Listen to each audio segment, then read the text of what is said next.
Hey friends, welcome back to the Hometown Homestead, where we focus on all things homemade, homegrown, and homeschooled. And today, we are in the kitchen working on some canning projects. And I have bone broth going behind me in the pressure canner. So I'm getting ready to take my cherry tomatoes that I had frozen during the height of the season when I didn't have time to take care of them and get them in the water bath canner behind me. So the first thing to know about this is I have thawed out the cherry tomatoes in my refrigerator. And I have lots of bags of cherry tomatoes just like this. Now, during this season, you have two choices. You can just rinse them off and throw them all in your Ziploc and deal with everything at the end. Or you can go ahead, show you what I use. I take this little corer and I just snap the top off of them and throw them in the bag just like that. I don't score the bottom or do anything of the sort. So now I've got these all thawed out, and I actually just put them in my trays straight off of my refrigerator, just like pick the whole thing up off the door, because these were in our spare fridge, and bring them in that way, because even the Ziploc sometime will start to leak a little bit, and that protects all the juice inside that's coming out. Now with that juice, you can can it up as well, but I am not gonna can it up because we don't use a ton of tomato juice, and I have enough already on the shelf for what we're gonna do.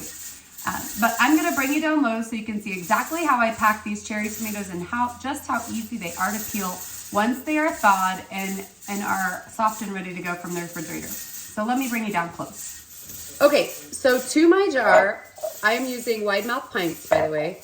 I've added a 1/4 teaspoon of the citric acid. Now you can use lemon juice if you want, but my local store didn't have any when I went to get some. So this is a 1/4 teaspoon of citric acid. The next thing you wanna do is just take your little cherry tomatoes, which I have right here, and I just squeeze them into the jar. Now, I have a bowl over here on this side where I put all of my skins, and then I'm going to dehydrate the skins so that I can make a nice dried powder to add to soups and stews, or even to use as a thickener for other tomato products.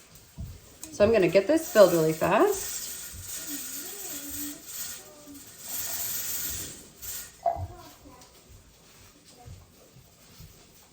And the nice thing about this is you don't have to put any extra juice or anything in them. And as you can see over here on the side, once we get them all in there and pressed down, they make their own juice. Just heard my 1-minute warning over there. Now, I will actually pull these out as needed. And I couldn't really commit to what I wanted to do with my tomatoes, whether I wanted diced or salsas, which actually have a year's worth of salsa already.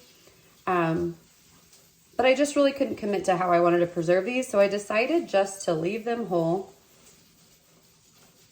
And then I will be able to have more options and variations throughout the year because I can do anything that I want to do. All right, so now that they're all like this, all you have to do, and this is why I use the wide mouth, press your hand down in there.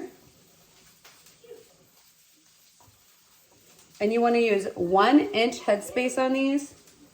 So I am going to go just a little bit deeper before we start to clean them up. Now when it's time to clean these up, I'm going to wipe the rim, put on the lids, and they'll be ready to go. Now since I am using cold tomatoes, you want your canner to be cold as well. So cold water is in there. It is not on the heat at all. There's no burner turned on. And then they will slowly warm up over time. Okay, so the next thing I'm gonna do is just wipe the rim. And I do not use vinegar on my rims. Oh, I do not use vinegar on the rims because the new sealing compounds say not to. And I am almost slightly obsessive about my lids. I want the pictures to all face the same way on my shelf, and I want the lid itself to have the logo or the writing facing the direction of my lid. So that's just my crazy obsessive self, absolutely not necessary. But I'm just going to finger tightness here, and then I'm gonna finish the rest of these jars and get them in the canner. Now, the pints themselves will have to process for 85 minutes in my boiling water canner, which is why last week I went ahead and did them in the pressure canner. But since my pressure canner is already going today, I'm getting the most use that I can out of my kitchen, and I'm gonna go ahead and run these in water bath. Last week I did quarts, and this is how they come out. Sorry, my sun's glaring right off the top.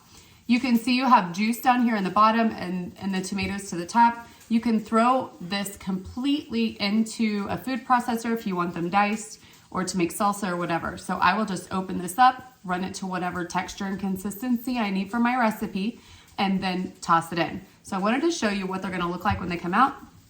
At 85 minutes in my boiling water canner is where we're headed next. So I hope that helps you see just how easy it is to preserve even the smallest tomato, and I hope you have a great day. If you have any additional questions, don't hesitate to let me know below.